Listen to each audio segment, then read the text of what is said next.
नमस्कार, स्वागत है आपका न्यूज इंडिया में। मैं हूं आपके साथ उमंग माथुर और आप देख रहे हैं अपना उत्तराखंड। आइए बुलेटिन की शुरुआत करते हैं इस वक्त की कुछ प्रमुख खबरों के साथ।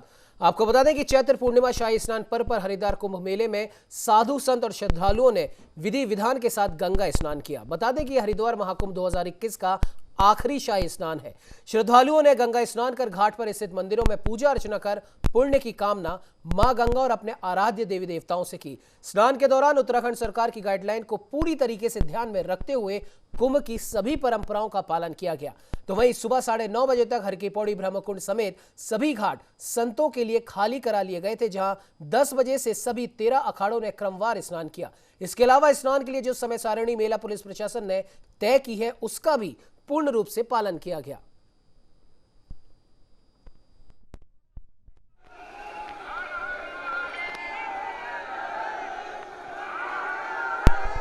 आज का महत्व है। 12 साल बाद कुंभ आता है। आज लास्ट स्नान है। आज हनुमान जयंती है। कोविड चल रहा है, अपना दूरी बनाई हुई है, मशक है। बहुत अच्छा लगे जी। हमने गंगा को ही मानते हैं हम सबसे बड़ा, और बहुत अच्छा लगे। आप जिस तरह से आज कुंभ पूर्णवासी है ना, आज चैत की ये कुंभ सबसे बड़ा पूर्णवासी, और चैत्र ये 14 तारीख का संक्रांति का सबसे बड़ा दिन था। चैत्र पूर्णिमा का ये पावन पर्व अपने आप में सनातन परंपरावादियों के लिए विशेष महत्व रखता है। वैसे तो प्रति माह पड़ने वाली पूर्णिमा भगवान विष्णु के प्रति कृतज्ञता व्यक्त करने का पवित्र तिथि होती है, लेकिन चैत्र पूर्णिमा विशेष तौर पर हमारे हिंदू जो मास होते हैं उनमें प्रथम मास चैत्र मास होता है, उसकी प्रथम पूर्णिमा होती है। इसलिए सभी सनातन परंपरावादी लोग इस दिन बहुत ही उत्साह के साथ एक उत्सव की तरह मनाते हैं। पहले सुबह पवित्र नदियों में, विशेष तौर पर गंगा नदी में स्नान करते हैं और वहाँ पर ही स्नान करने के बाद व्रत का संकल्प लेते हैं।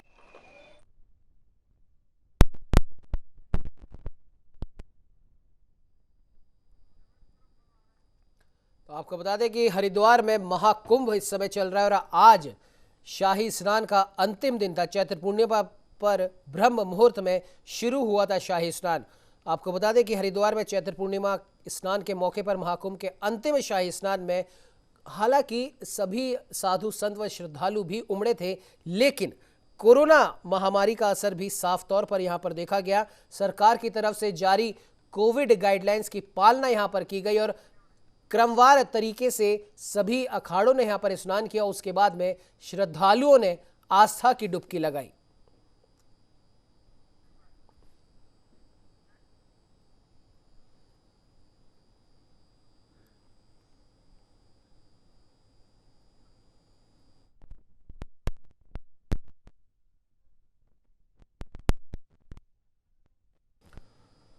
चलिए बढ़ते हैं अगली खबर की ओर, जहां उत्तराखंड में कोविड के कहर के बाद अब बिजली की दरें भी बढ़ा दी गई हैं, जिसके तहत हर महीने 101 यूनिट से अधिक बिजली खर्च करने वाले घरेलू उपभोक्ताओं को अब पहले की तुलना में अधिक बिल चुकाना होगा, जबकि कमर्शियल उपभोक्ताओं के टैरिफ में भी बढ़ोतरी की गई है। उत्तराखंड विद्युत नियामक आयोग ने 2021-22 के लिए बिजली की नई दरें जारी की हैं।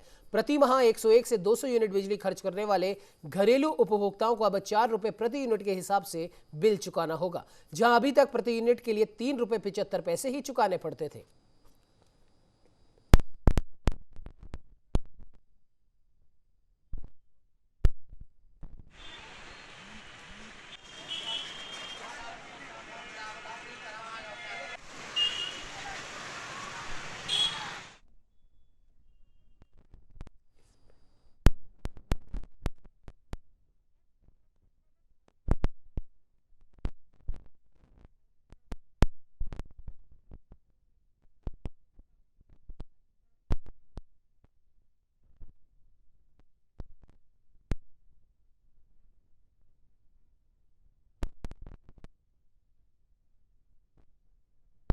उत्तराखंड में 1 अप्रैल से अब महंगी हो गई है बिजली।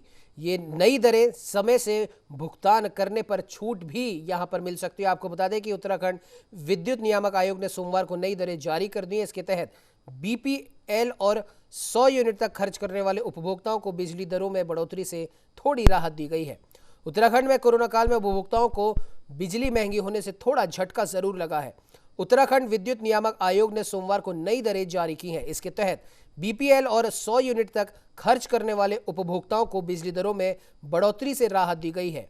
101 यूनिट से ऊपर वाले उपभोक्ताओं को प्रति यूनिट के साथ ही फिक्स चार्ज भी अब अधिक देना होगा। बढ़ी हुई दरें 1 अप्रैल 2021 से लागू कर दी गई हैं। सोमवार को नियामक आयोग कार्यालय में आयोग के कार्यवाहक अध्यक्ष एवं सदस्य विधि डीपी गैरोला, सदस्य तकनीकी एम के जैन व तमाम अधिकारियों ने एक बैठक की और उसके बाद में इस नतीजे पर वो पहुंचे। तो वहीं इस पर ज्यादा जानकारी के लिए हमारे साथ में उत्तराखंड से bureau head Bhupendra Gupta phone line पर जुड़ चुके हैं। भूपेंद्र जी, जानना चाहेंगे एक बिजली की दरें जो बढ़ाई गई हैं, हालांकि 25 पैसे की बढ़ोतरी यहां पर की गई है, लेकिन फिर भी कोरोना से जूझते प्रदेश में बिजली की दरें बढ़ना काफी एक कह सकते हैं कि झटका देने वाली खबर है। क्या कहेंगे सर? बिल्कुल उमंग जी, आपने बिल्कुल सही कहा। ऐसे समय पे जब जहां चारों तरफ हाहाकार चीत्कार मचा हुआ है, लोगों पे आर्थिक बोझ पहले से ही पड़ा हुआ है, और ऐसी स्थिति में अगर जो है आप पर थोड़ा सा इस तरीके की चीजें लागू करती तो लोगों के अंदर एक गुस्सा, एक रोष और एक जो है एक आक्रोश पैदा हो रहा है। जिस तरीके से सरकार की तरफ से ये जो कहा गया कि 100 यूनिट तक जो है खर्च करने वालों को अगर पुराने ही रेट लिए जाएंगे, लेकिन 100 यूनिट से ज्यादा का जो बिजली खर्च कर रहा है उस पे जो है रेट वो आपके बढ़ गए हैं। तो ऐसी स्थिति में आप अंदाजा लगाइए कि लोगों पे एक तो पहले ही जो है लोगों के पास काम धाम उनका कम हो गया है, उनकी आमदनी कम हो गई है, और वो ऐसी स्थिति में लोगों के पास जब घर से निकल रहे हैं तो वो आपका 700 रुपए का मास्क का चालान हो जा रहा है। घर में सामान, दालों के, तेल के, सब्जियों के, हर चीज के दाम जो है लगातार बढ़ते चले जा रहे हैं। उस पर कोई मॉनिटरिंग नहीं है, कोई आदमी पूछने वाला नहीं है, शासन प्रशासन की कोई इकाई उस पर कोई नजर नहीं बनाए रखी हुई है, कोई मॉनिटरिंग नहीं हो रही है। और ऐसी स्थिति में अगर जो है अगर आपको थोड़ा सा भी आर्थिक बोझ पड़ता है, वो भी सरकार की तरफ से, तो गुस्सा होना लाजमी है। लोगों में एक आक्रोश है। लोगों का ये कहना है कि जो है ऐसी स्थिति में जब सरकार को मदद करने की जरूरत थी, लोगों को राहत देने की जरूरत थी, तब ऐसी स्थिति में जो है सरकार कर रही, तो सरकार के प्रति तमाम तरीके की जो है बहुत ही हल्के शब्दों का इस्तेमाल हो रहा है। लोगों में गुस्सा है, नाराजगी है। और देखिए ऐसी जो है सरकार के तमाम हमारे अधिकारियों से भी बात हुई तो उनका भी ये कहना था कि ये सरकार का फैसला है, सरकार के पास भी, सरकार को भी वो पैसे लेना होता है, टैक्स लेना होता है, सरकार की भी रेवेन्यू की जरूरत पड़ती है। लेकिन ऐसे समय पे आप अंदाजा लगाइए, अब 100 यूनिट छोड़ने के बाद अगर जैसे जनरल हमने देखा है कि एक आम आदमी का जो बिल है 400 से 300, 350, 400 यूनिट के आसपास आता है, और आपने वहां पे जो है 3.75 रुपए जो है 4 रुपए के आसपास आपने बढ़ा दिए। तो आप अंदाजा लगाइए कि 4 रुपए, 5 रुपए एक आदमी पे 1 यूनिट का बढ़ना कितना नुकसानदायक है। और ऐसे हालात में, ऐसी स्थिति पे, ऐसी चीज मौके पे, तो ये सरकार की तरफ से जो बैठे हुए लोग हैं या जो विद्युत नियामक आयोग है, उसको थोड़ा सा ये देखना चाहिए कि हालात कैसे हैं, लोग क्या वाकई में इसको झेल पाने की स्थिति में है कि नहीं है। तो ये लोगों में उमंग, इस समय नाराजगी है, बढ़ी हुई दरों को लेकर के गुस्सा है, आक्रोश है। हालांकि सरकार को अपनी जरूरतें हो सकती हैं, अपनी रेवेन्यू उनको अपना बढ़ाना हो सकता है जी, लेकिन इस समय नहीं था कि इस समय जो है लोगों पर इस तरीके का अतिरिक्त बोझ डाला जाए।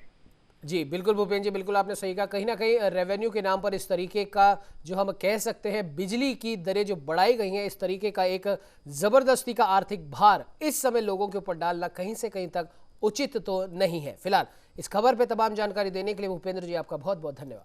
और आपको बता दें कि उत्तराखंड में कोरोना का कहर थमने का नाम नहीं ले रहा। प्रदेश में सोमवार को 67 कोरोना मरीजों की मौत हुई, जबकि 5058 और नए संक्रमित मिले हैं।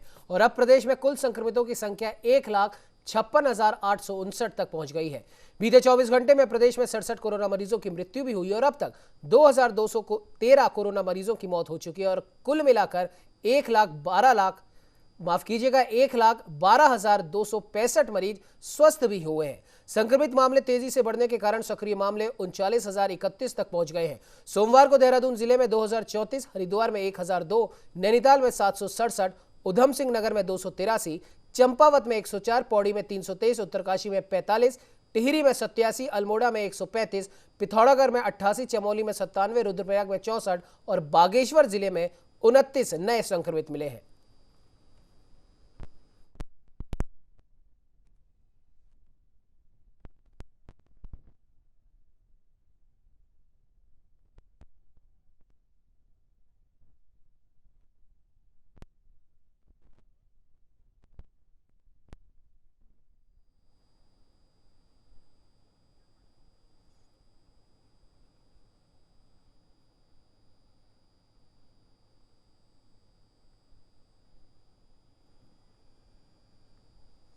तो वहीं चमोली जिले में कोरोना संक्रमण के मामले लगातार बढ़ते जा रहे हैं और इसे देखते हुए जिला प्रशासन की ओर से कोरोना गाइडलाइन का सख्ती से पालन कराया जा रहा है।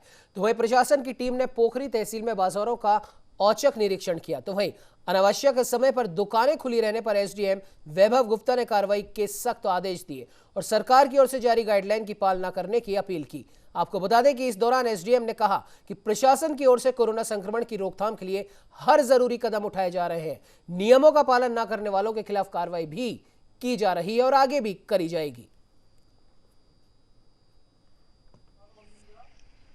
नगर पंचायत क्षेत्र अंतर्गत पुलिस थानाध्यक्ष और अधिशासी अधिकारी नगर पंचायत पोखरी के साथ निरीक्षण किया गया। कोविड-19 संक्रमण के अंतर्गत शासन के निर्देशानुसार गाइडलाइंस का पूरी तरह अनुपालन कराया जा रहा है। 2 बजे तक सभी दुकानें नगर क्षेत्र के अंदर बंद करा दी गई हैं। केवल एसेंशियल सर्विसेज, दूध, राशन, फल, सब्जी इत्यादि ही खुली हैं। सभी के द्वारा सैनिटाइजर, मास्क, सोशल डिस्टेंसिंग का पालन किया जा रहा है। आज निरीक्षण के दौरान 2 दुकानें 2 बजे के बाद ही खुली पाई गई, जिनके विरुद्ध नियमानुसार विधिक कार्रवाई की जा रही है। तो ये आपको बता दें कि उत्तराखंड में ऑक्सीजन सिलेंडर के स्टॉक को लेकर प्रशासन ने एक बड़ी कार्रवाई की है।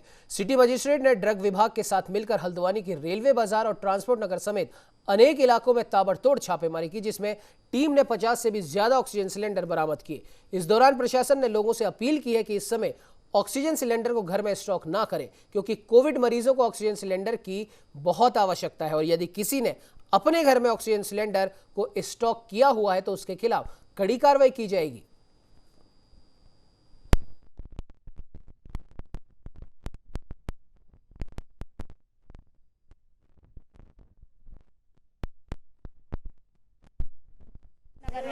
सूचना आ रही थी कि लोगों ने सिलेंडर यहाँ पे यूज़ कर रहे हैं, जो व्यवसायिक प्रयोग कर रहे हैं, जिस पे कि अभी रोक लगा दी गई है। इसी क्रम में जब हमने ट्रांसपोर्ट नगर में छापा मारा तो हमें अभी यहाँ से लगभग 20 सिलेंडर और 35 सिलेंडर रेलवे बाजार से ये हमें मिल गए हैं, जिसको हमने जब्त कर लिया है और इसे उन्हीं लोगों के लिए प्रयोग किया जाएगा ऑक्सीजन के साथ, जिन्हें कोविड के में आवश्यकता है ऑक्सीजन की, जिनको कमी है। जमाखोरों के खिलाफ भी किस तरह? बिल्कुल, जमाखोरों के खिलाफ सख्त कार्रवाई की जाएगी और इस सभी को इस आपके माध्यम से भी मैं अपील करना चाह रही हूँ कि पैनिक मत हो, घरों में सिलेंडर आप मत रखें इस तरीके से, क्योंकि ये तो ये आपको बता दें कि उत्तराखंड के जसपुर में कोरोना के बढ़ते कहर को देखते हुए नगरपालिका की ओर से सरकारी कार्यालयों और सभी वार्ड में सैनिटाइजर का कार्य शुरू कर दिया गया है। विगत दिनों पालिका बोर्ड की बैठक में पालिका अध्यक्ष मुमताज बेगम और सभी सभासदों की ओर से 20 वार्डों में सैनिटाइजेशन का निर्णय लिया गया। पालिका के ईओ जगदीश चंद्र के निर्देशन में पालिका के सभी सफाई नायकों और सभी सभासदों से तालमेल बनाते हुए अपने पर्यावरण मित्रों की टीम के साथ वार्डों में साफ सफाई व्यवस्था को चाक चौबंद बनाए जाने और सैनिटाइजेशन करने की जिम्मेदारी सौंपी गई।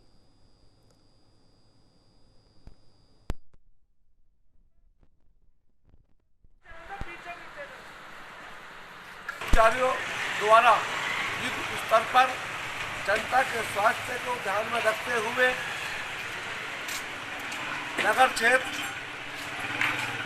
सरकारी कार्यालयों और सरकारी कार्यालयों, वकीलों के चैम्बर, बाजार आदि क्षेत्रों में सोडियम हाइपोक्लोराइड सॉल्यूशन सैनिटाइजर का छिड़काव कराया जा रहा है।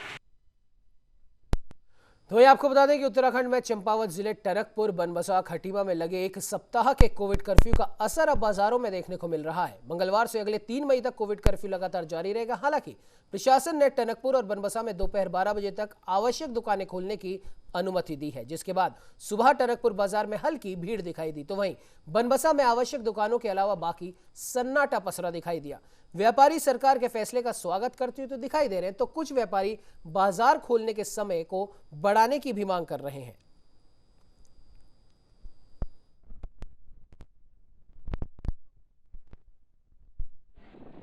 जनता कर्फ्यू अगर शाम 7 बजे से है तो भले ही जनता कर्फ्यू शाम 5 बजे से लगाए गवर्नमेंट, और 5 बजे तक राशन की दुकानें, सभी दुकानें साढ़े 5 बजे तक खुलनी चाहिए, जिससे कि सोशल डिस्टेंसिंग मेंटेन रहे और बाजार में ये मैसेज नहीं जाना चाहिए कि कल से कर्फ्यू लगा है, मार्केट नहीं खुलेगी। पुलिस प्रशासन द्वारा ये प्रचार समय समय पर करना चाहिए। आगामी 3 मई तक ये कर्फ्यू 7 दिवस का लगाया गया है, जिसमें केवल आवश्यक खाद्य आपूर्ति से जुड़ी जो दुकानें हैं, राशन, फल, सब्जियां, डेयरी, बेकरी इत्यादि की दुकानें ही खुल पाएंगी, बाकी अन्य दुकानें बंद रहेंगी और औद्योगिक इकाइयों से संबंधित जो कार्य हैं वो सुचारू रहेंगे। जो उनके मजदूर हैं या उनके कर्मचारी हैं वो भी आवागमन इसमें कर सकते हैं। इससे व्यापार में बहुत ज़्यादा भारी फर्क पड़ेगा, क्योंकि टनकपुर जो है फीडर मार्केट है पहाड़ का। पहाड़ के व्यापारी जो हमारे को 7 से 12 का टाइम दिया गया है, उस 5 घंटे में वो व्यापारी कैसे जो है पहाड़ से यहाँ आके टनकपुर शॉपिंग करके वापस जा पाएंगे। इससे पहाड़ में जो है बहुत ज़्यादा जो है दामों उल्टे सीधे दाम बढ़ेंगे चीज़ों के और बहुत ज़्यादा माल की क्राइसिस होगी। वहीं आपको बता दें कि उत्तराखंड के गदरपुर में शराब की दुकानों को बंद रखने के आदेश के बाद भी शराब दुकान मालिकों के हौसले बुलंद दिखाई दे रहे हैं। दरअसल जिला प्रशासन द्वारा जिले में लॉकडाउन के आदेश जारी कर दिए गए हैं और शराब की दुकानों को बंद रखने के निर्देश भी दिए गए हैं, लेकिन बावजूद इसके दुकानदार बंद शटर के नीचे से शराब बेच रहे हैं। इस मामले को लेकर स्थानीय लोगों का कहना है कि अगर शराब व्यापारी दुकानें बंद होने के बाद भी शराब बेच रहे हैं तो वो कोई अच्छा संदेश नहीं दे रहे और अधिकारियों को इस बात का संज्ञान लेना चाहिए।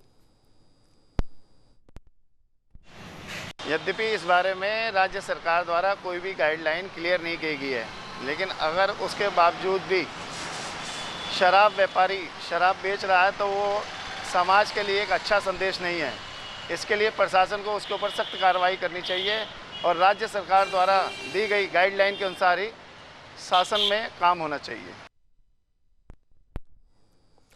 तो वहीं नैनीताल जिले के हल्द्वानी शहर में कोरोना के बढ़ते प्रकोप को रोकने के लिए मंगलवार 12 बजे से लॉकडाउन लगाया गया है। इसमें 12 बजे से पहले बाजार खोलने की अनुमति जरूर दी गई है, उसके बाद से संपूर्ण लॉकडाउन रहेगा। जिला प्रशासन लगातार लोगों से अपील कर रहा है कि कोविड की गाइडलाइन की पालना करें और मास्क लगाए रखें। आपको बता दें कि कोरोना के बढ़ते मामलों को देखते हुए जिला प्रशासन ने जिले में लॉकडाउन का ऐलान किया है।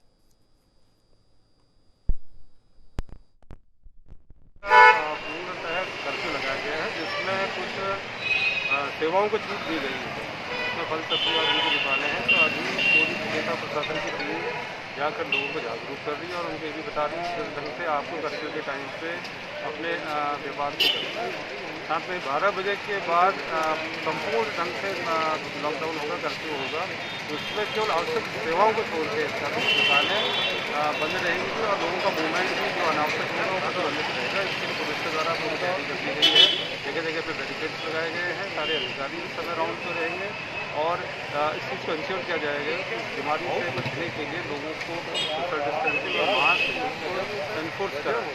मास्क का प्रयोग करें, सैनिटाइजर का प्रयोग करें और यदि आवश्यक है तभी घर से बाहर निकलें। अनावश्यक घर से बाहर मत निकलें क्योंकि संक्रमण बहुत तेजी से फैल रहा है। हमें इस कोरोना की चेन को तोड़ने के लिए घर में रखना होगा। यदि आवश्यक है तो एक ही व्यक्ति घर से बाहर जाए और मास्क एकदम भी मत उतारें। पूरी तरीके से जब अगर हम एकजुट होकर इस कोरोना की लड़ाई को लड़ेंगे तो निश्चित ही हम इससे लड़ पाएंगे और इसलिए हमारे देश से खत्म हो पाएगा। पूरे नगरीय क्षेत्र में कर्फ्यू लागू कर दिया गया है।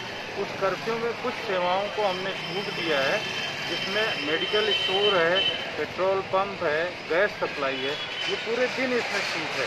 लेकिन कुछ ऐसी सेवाएं हैं जिनको कि 12 बजे तक के लिए छूट दी गई है। जिनको 12 बजे तक छूट दी गई है उनको प्रत्येक दशा में 12 बजे अपनी दुकान को क्लोज कर देना है। आपके चैनल के माध्यम से मैं लोगों से ये कहना चाहूँगा कि हमारा संक्रमण से बचाव का एकमात्र तरीका है। तो वहीं कोरोना संक्रमण के बढ़ते मामलों को देखते हुए एनसीसी कैडेट्स ने लोगों को जागरूक करने की जिम्मेदारी अपने कंधों पर ले ली है। पुलिस प्रशासन के साथ मिलकर अब एनसीसी कैडेट्स बाजारों के मुख्य स्थानों पर लोगों को कोविड-19 गाइडलाइंस की जानकारी दे रहे हैं। तो वहीं एनसीसी कैडेट्स ने बताया कि वो बाजारों के मुख्य स्थानों पर लोगों को मास्क का सही प्रयोग, सामाजिक दूरी की जानकारी दे रहे हैं और कोविड-19 नियमों के बारे में लोगों को जागरूक करवाते हुए उनका पालन करने का भी आग्रह किया जा रहा है। जनपद में 3 स्थान है, वहाँ पर काफ़ी भीड़ भाड़ रहता है। एक पौड़ी है, श्रीनगर है, कोतवाल है। तो वहाँ पर अभी एनसीसी का कमांडेंट के उनके सहयोग से हमने एनसीसी का बच्चों को हमने अभी अवेयरनेस ड्यूटी में लगाया हुआ है, कोरोना अवेयरनेस वाले में। तो उन लोगों ने अभी उनके डिफरेंट ड्यूटी पॉइंट्स हमने दे रखे हैं और बहुत ज़्यादा सेंसिटिव पॉइंट्स में उनको ड्यूटी नहीं लगाया और उनके हमने मास्क वगैरह भी दिया है, अवेयरनेस भी कर रहे हैं और वहाँ पर अनावश्यक कोई लोग घूम रहे हैं उनको भी बता रहे हैं और सोशल डिस्टेंसिंग है उसको भी इंश्योर कर रहे हैं और मास्क भी बांट रहे हैं। हम लोगों को मतलब कि सोशल डिस्टेंसिंग के लिए बोल रहे हैं। जैसे दुकान पे भीड़ हो रही है तो हम लोगों को बोल रहे हैं कृपया थोड़ा दूर दूर रहिए और जैसे किसी ने मास्क डाउन किया है तो उसको बोल रहे हैं मास्क पहनो और जैसे कई लोग हैं जो मास्क नहीं पहन रहे हैं उनको हम मास्क भी दे रहे हैं क्योंकि हमारे पास मास्क भी हैं जो कि हमको पुलिस थाने से मिल रखे हैं, वो उनको हम मास्क भी दे रहे हैं। तो वहीं उत्तराखंड में कोरोना की रफ्तार थमने का नाम नहीं ले रही और स्थिति यह है कि अब संक्रमितों की संख्या में हर दिन तेजी से इजाफा हो रहा है। राजधानी देहरादून में हालात इतने विकट होते जा रहे हैं कि रोजाना 1000 से भी अधिक नए मामले सामने आ रहे हैं, जिसे लेकर जिला प्रशासन द्वारा कोविड कर्फ्यू लगाया गया है। ऐसे में इस कर्फ्यू का कितना पालन किया जा रहा है, इसका जायजा लिया न्यूज इंडिया संवाददाता प्रीति गौड़ ने। उत्तराखंड में कोरोना का कहर लगातार बढ़ता जा रहा है और इसी क्रम में जिला प्रशासन द्वारा कोविड कर्फ्यू यहाँ पर लगाया गया है 27 अप्रैल से लेकर 3 मई तक। और इसी के तहत आप देख सकते हैं मेरे पीछे किस तरह से जो लोग अनावश्यक रूप से घरों से बाहर निकल रहे हैं उनके खिलाफ यहाँ पर पुलिस प्रशासन सख्त रवैया अपनाए हुए है। देख सकते हैं आप यहाँ पर लोगों को रोक कर यहाँ पर पूछा जा रहा है कि किस वजह से वो लोग घरों से बाहर निकल रहे हैं और अगर कोई भी अनावश्यक रूप से यहाँ पे बाहर निकलता हुआ दिखाई दे रहा है तो उनके खिलाफ यहाँ पर चालान की यहाँ पर कार्रवाई की जा रही है। और लगातार जो लोग हैं वो यहाँ पर किस तरह से यहाँ पर उसका पालन करते हुए दिखाई दे रहे हैं वो भी यहाँ पर आप नजारा देख सकते हैं। हमारे साथ यहाँ पर कुछ पुलिस अधिकारी भी मौजूद है, उनसे बातचीत करने की कोशिश करेंगे किस तरह से यहाँ पर कार्रवाई की जा रही है। और सर आदेश पढ़ाऊं वहाँ नहीं चलने। सर कोविड कर्फ्यू यहाँ पर लगाया गया है, किस तरह से यहाँ पर पालना करवाई जा रही है? मैडम जो अनावश्यक रूप से घूम रहे हैं जिनको सिर्फ ये है कि आज जो है प्रतिबंधित हैं कि कोई निजी वाहन सार्वजनिक वाहन नहीं चल रहे हैं, लेकिन फिर भी जो लोग घूम रहे हैं तो उनके खिलाफ कार्रवाई हो रही है। किस तरह से यहाँ पर लोगों को सहयोग मिल रहा है? सर लोगों को चालान हो रहे हैं, उनके जो जेन्युइन जिनकी प्रॉब्लम है उनको जाने भी दिया जा रहा है। यहाँ पर साफ तौर पर सर का कहना है कि जो लोग जेन्युइन रीजन लेकर घरों से बाहर निकल रहे हैं उनको यहाँ पर नहीं रोका जा रहा है, लेकिन जो भी अनावश्यक रूप से यहाँ पर बाहर निकल रहा है उनके खिलाफ यहाँ पर कार्रवाई की जा रही है। मैं अपने सहयोगी रिंकू से कहना चाहूंगी कि वो यहाँ पर दिखाए कि किस तरह की कार्रवाई यहाँ पर की जा रही है। लोगों को रोका जा रहा है जो भी अनावश्यक रूप से घरों से बाहर निकल रहा है। और ये कर्फ्यू जो है जिला प्रशासन की तरफ से लगाया गया है 27 अप्रैल से लेकर 30 अप्रैल तक, यहाँ पर 30 मई तक यहाँ पर माफ कीजिएगा लगाया गया है ये कोविड कर्फ्यू, जिससे कि जो कोरोना संक्रमण की जो चेन है इसको यहाँ पर कहीं ना कहीं ब्रेक किया जा सके, जिससे जो कोरोना संक्रमण के जो मामले हैं उत्तराखंड में उनमें यहाँ पर कमी आए। कोरोना संक्रमण यहाँ पर लगातार जो उत्तराखंड में है वो बढ़ता जा रहा है। तमाम तरीके से जो जिला प्रशासन है वो अपनी तरह से यहाँ पर सहयोग कर रहा है कि किस तरह से यहाँ पर जो कोरोना संक्रमण है उसकी दरें यहाँ पर कम की जाए। और लगातार जो जिला प्रशासन है वहाँ पे उसकी तरफ से यहाँ पर जो कोविड कर्फ्यू है वो यहाँ पर लगाया गया है। लगातार जो लोग घरों से बाहर अनावश्यक रूप से निकल रहे हैं उनके खिलाफ यहाँ पर कार्रवाई भी प्रशासन के द्वारा की जा रही है। अपने सहयोगी रिंकू के साथ Preeti Gaur, news India, Dehradun. Bulletin में फिलहाल इतना ही। देश दुनिया की तमाम खबरों को जानने के लिए आप बने रहिए हमारे साथ और देखते रहिए न्यूज इंडिया।